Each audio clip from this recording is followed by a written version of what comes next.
Hi friends, welcome back to our channel Aishu diary. இன்றைக்கி நம்ம இந்த பீட்ரானோட இயர்பட்ஸோட அன்பாக்சிங் அண்ட் ரிவ்யூ வீடியோ தான் பார்க்க போகிறோம். வாங்க பார்க்கலாம்.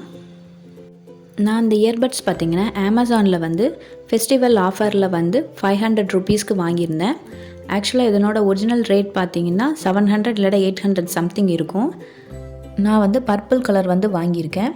இது வந்து அமேசானில் வந்து அவைலபிள் அவ்வளோவா இருக்காது. நம்ம அப்பப்போ பார்த்துட்டே இருக்கணும். அப்போ தான் பார்த்திங்கன்னா இந்த பர்பிள் கலர் வந்து அவைலபிளில் இருக்கும்.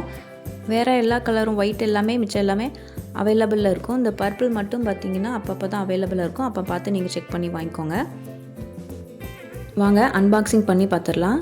உள்ள இயர்பட்ஸ் வந்து இந்த மாதிரி கொடுத்துருக்காங்க. அது கூட சார்ஜ் கேபிளும் வந்து இந்த மாதிரி கொடுத்துருக்காங்க. இயர்பட்ஸ் பார்த்திங்கன்னா ஸ்மால், மீடியம், பிக் அப்படின்னு சொல்லிட்டு 3 சைஸ்லேயும் அதிலும் கொடுத்துருக்காங்க ஸ்பேராக. உள்ள இயர்பட்ஸ் வந்து ஃபிட் பண்ணதும் பார்த்திங்கன்னா இந்த மாதிரி தான் இருக்குது. இது நான் யூஸ் பண்ணி பார்த்த வரைக்கும் சவுண்ட் குவாலிட்டிலாம் வந்து சூப்பராக தான் இருக்குது. நம்ம அப்பப்போ தான் யூஸ் பண்ணுவோம் அப்படின்னு யூஸ் பண்ணுறோம்னா அப்படி 2-3 டேஸ்க்கு வந்து இந்த சார்ஜ் வந்து ரீசனபிளாக நிற்கிது. 500 ருபீஸ்க்கு வந்து இது ஒர்த்தான ப்ராடக்ட் தான். இந்த ப்ராடக்ட் பிடிச்சிருந்தா இந்த ப்ராடக்டோட லிங்க் வந்து நான் டிஸ்கிரிப்ஷனில் கொடுத்துருக்கேன். ஸோ உங்கள் போய் செக் பண்ணி பாருங்கள். இந்த வீடியோ உங்களுக்கு யூஸ்ஃபுல்லாக இருக்கும்னு நினைக்கிறேன். இந்த வீடியோ பிடிச்சிருந்தா லைக் பண்ணுங்கள், ஷேர் பண்ணுங்கள், கமெண்ட் பண்ணுங்கள். அப்படியே என்னோட சேனல் ஐஷு டைரியை சப்ஸ்கிரைப் பண்ணிடுங்க.